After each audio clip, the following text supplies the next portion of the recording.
Hi there. I'm Chip Taylor, Director of Monarch Watch, long-term beekeeper and honeybee researcher. And as that introduction, I can tell you that I'm very proud to introduce Tim May, who is a third-generation commercial beekeeper from outside of Chicago. He is proprietor of the Sunny Hill Honey Company. It manages 1,500 colonies throughout northern Illinois and southern Wisconsin for honey production and regional pollination. Sunny Hill Honey has been packing and distributing honey under the brand name since 1948. Tim May is the current president of the American Beekeeping Federation. Here you are, Tim. Thank you.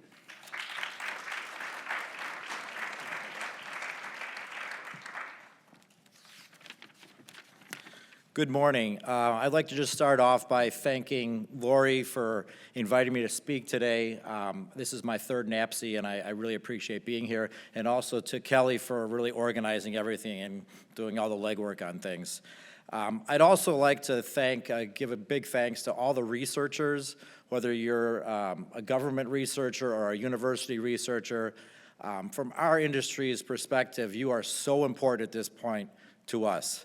No one's going to go out there and help us out, and we really appreciate you basically dedicating your lives and all your work to help our industry out. So thank you very much. I'd like to start out, here.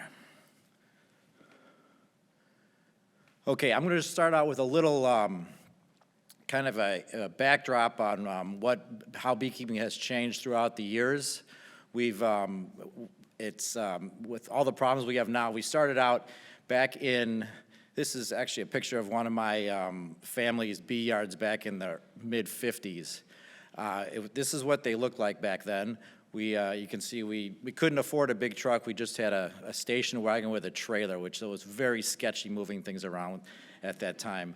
But we did, as you see there, the beehives themselves a lot of them are 3 brood chambers high, and then we would use modified or shallow supers on top to collect honey.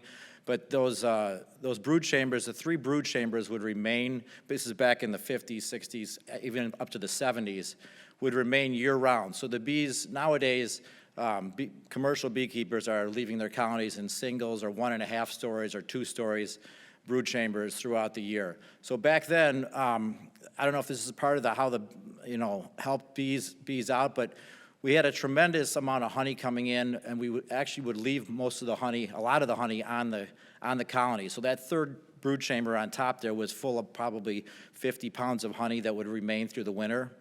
And I think that helps sustain the bees.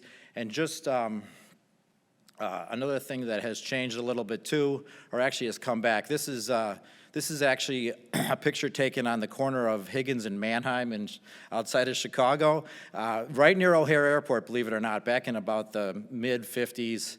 And this is actually my aunt selling honey. And as you know, farmers markets around this country have just grown tremendously. I mean, I think there's probably over 100 farmers markets just in Chicago area on a weekly basis. And every farmer's market has a bee guy. So we started out doing it that way, and now it's kind of gone back to, that's how they're selling. A lot of honey is being sold, especially for the smaller sideliners and hobbyist beekeepers. And back then, like I said, beekeepers would get the majority of their revenue through honey sales. In fact, it says here that in 1988, only 11% of beekeeper revenue was created from pollination services. That has gone up to, in 2016, to 41% of our revenue is due to pollination services. And the health of the bee, back in the early 70s and 70s when I was just a little kid, I do remember, I know how we operated everything and what we did. What you do is, we ran about 1,400 colonies back then, or my father and my grandfather did.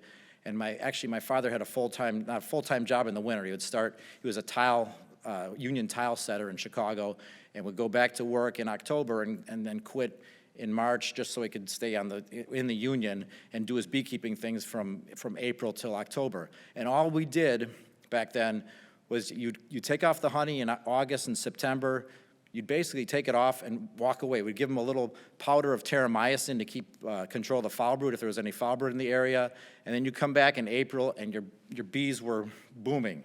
We used to lose maybe 10% back then. 10% of our colonies we would lose in the back 70s and prior, and we didn't do anything. And we were outside of Chicago, so we had cold winters. The bees remained in place in the northern Illinois, southern Wisconsin. We didn't feed them. In fact, I know as of 1975, I don't think we even owned a feeder. So we ran 1,400 colonies without even one feeder. We left enough honey on there in the 3 brood chambers and could afford that, that we didn't need to feed them. We also didn't have to wrap them for winter. We didn't do anything to them. We didn't have to treat them for mites. It was just really easy. So that allowed my father to go back to work, throughout the winter and come back, and all of a sudden you got these great hives booming, and the few that you maybe lose 10%, you can make up by splitting the strong ones, which was very easy to do. If they're in 3 brood chambers, you could take one away, spot the queen and move on and purchase another queen for probably about $3.50 back then. Now they're approaching $30 a piece. So that's how it was back then, and it's probably going to continue to go that way. This is now you can see we had changes once beekeepers would like to move their bees around not only for honey production, but for pollination services. Everything began to be palletized, and it made it easier to move bees all over the country. Also presented some problems, but the pollination was really where the industry was going back in the early 80s. Then about 1987, Varroa destructor came. And it was around since I think 1904, but came to the U.S. in 1987. And I remember at that point I was just starting to come back into the business after college, and they were trying to quarantine all the bees. You couldn't move them out of your county. You had to keep them. That was just not sustainable. That wasn't going to work. So that spread really quickly and was a big problem. And since then, obviously, you guys know there's been so many treatments for the mite that the bees have faced, and the mite just keeps coming back and there's a mite on a bee, and that's what it looks like. And originally it was, they thought they'd feed on the bees and the brood and the fatty parts of the bees, but the spread of viruses are actually more detrimental to the colonies. And now what's so important in the driving force of the industry is the almond pollination in California. As you can see, back in 1990, there was 411,000 acres, about 88 trees per acre, and beekeepers were receiving about $50 per hive. Then up in 2016, 940,000 acres with 116, so a higher density tree planting at $180 per hive, and that's continuing to rise. And I hear every year there's going to be a shortage. There's going to be a shortage of bees. And they used to they grade the bees when they come in for randomly grade the bees and what you're bringing in, and they're so desperate for bees now, they're taking smaller colonies just because they need the bees. Okay, and then also now, coming up to 2006 and 2007, as you've all heard of, I know we've heard already discussed before, the colony collapse disorder, which is more of a symptom to what was happening than an actual cause or a disease. What we were seeing, what was discovered is that the adult bees were just leaving the colonies, leaving a queen with a few nurse bees and some brood and plenty of honey stores, and you check your hives and you have really small populations. You just wonder where the bees were. There wasn't piles of dead bees in front of the hive. They were just gone. And that phenomenon obviously shook the world and really got people to start thinking about bees and saving the bees and everything else. And I noticed back then being a beekeeper, I'd go to a social situation or something and talk to someone and meet someone new, and you'd say, they'd say, oh, so what do you do? And I'm just roll my eyes and go, oh, here we go. So I say, oh, I'm a commercial beekeeper, and that's always, you kind of get tired of hearing the question or having to give the answer, but then they'd always ask me, do you get stung a lot? I said, well, duh, of course. Now the question is, it's not do you get stung a lot, are the bees really dying? So I know out there the public is very well aware of what's going on, which is good for us and good for all pollinators, I think. And this we've seen before. Diana and Clint also brought this up, the 4 Ps of declining bee health. The pests, of course, we know the mite is out there. There's also the small hive beetle, and I'm sure there's going to be more pests. The farther we go on in time, we're going to, have to deal with other pests, different mites that are coming that we've heard about. So that's a problem, and they're also spreading the pathogens around. We have the problem with that, and the pesticides are, of course, a big problem as well. I know I have, where we keep bees now, we spread them out about 3 miles apart, our apiaries or our bee yards. And I've had some bee yards have great wintering, and this changes every year. Sometimes this location, we overwinter it. In the spring we come back, and we've lost maybe 15% only of the colonies, which is great. You go down the street 2 miles or 3 miles, and everything was the same. It was all treated the same. We fed them the same. They got the same queens from the same breeder, and over in that location, 90% are dead. And you wonder, I have to think that's got to have something to do with pesticides. I'm not a scientist, I'm not a researcher, but what would be causing the difference in such a small, travel from spot to spot? And everything is the same. The management was the same for both locations. And I think the most important thing for pesticides now is communication. Communication with the growers, I was talking to Kevin Hackett earlier, that's such a key element in dealing with the pesticide issue. The growers, they're approached by, their farm company, their chemical companies, encouraging them to use certain pesticides on their crop because, it is all money. We know that. So there are salesmen that are out there doing that, and that's their job. That's fine. But we have to have a good communication between the beekeepers and the growers so they know what they can use, when they should use it, and how to use it, rather than just hearing one side of the story. So it's important for our industry to go out there and talk to the growers to deal with the pesticide issue. And poor nutrition is also a very big factor. Clint talked about this in detail. We have so many just monocrops out there now, and the use of Roundup just getting rid of a lot of the bee forage that we've had in the past. And in Illinois and Wisconsin, it still is a big dairy state, but there's a lot of hay fields growing. But now, there's a lot more corn, a lot more soybeans, and rather than having tree lines between the 100-acre farms that we used to have, it's all plowed over, and there's just thousands of acres with nothing in between them. And that was a lot of bee forage back in the day too.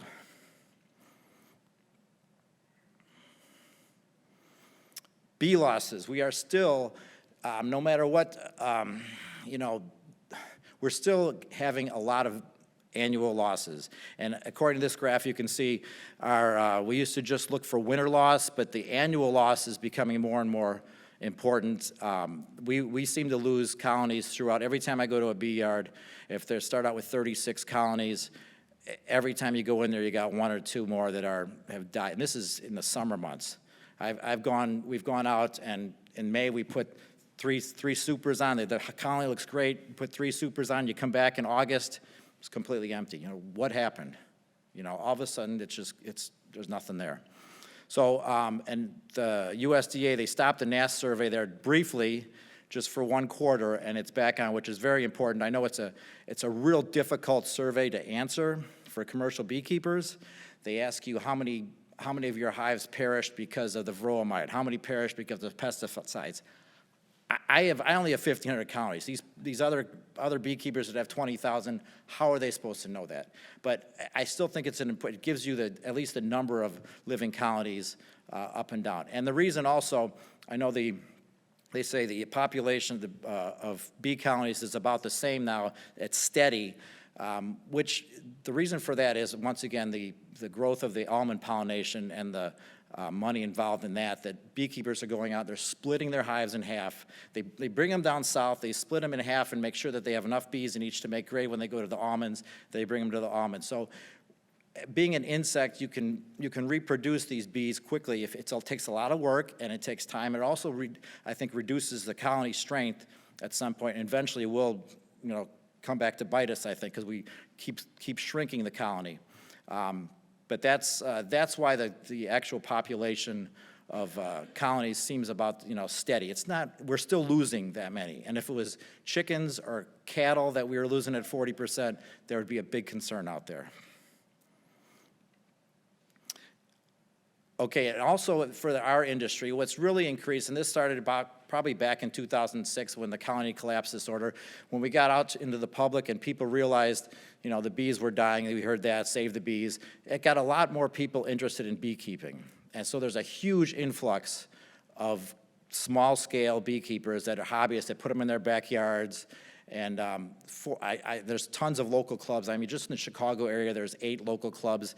And I've been able to speak at several of them, and there's always over at least 100 beekeepers in these club meetings on a Friday night. So this has also increased the demand for package bees and nukes. So that's another source of revenue now for some commercial beekeepers to make up for what else they do. And I think this is my last slide here, but I just wanted to talk about the managed colonies and the honey production. I think you can see that, yeah. Back in the 40s, 50s, and even 1960, we had as many as 5 million managed honeybee colonies out there. And you can see that the price of honey was only 17 cents a pound back then, and the production was 242 million. But slowly that has decreased, and you can see about 1995, it's kind of been steady. The production of honey is fairly decent, but the price of honey has gone up pretty dramatically, which makes it still viable to produce honey. But as far as the production goes, you can see the average production hasn't really changed that much. I know it's gone down because of what we extract, how much honey we extract every year, and we used to maybe extract 100 to 125 pounds per hive per year. Now we're lucky if we get 75 pounds. That's obviously due to the forage area and everything else. And also you go even back farther when I said we used to leave our bees in 3 brood chambers, you're leaving 50 pounds of honey on your hive throughout the winter, which now it doesn't make any sense to do because the honey is more valuable than the colony itself. That's why there's more feeding involved, and the production hasn't changed that much.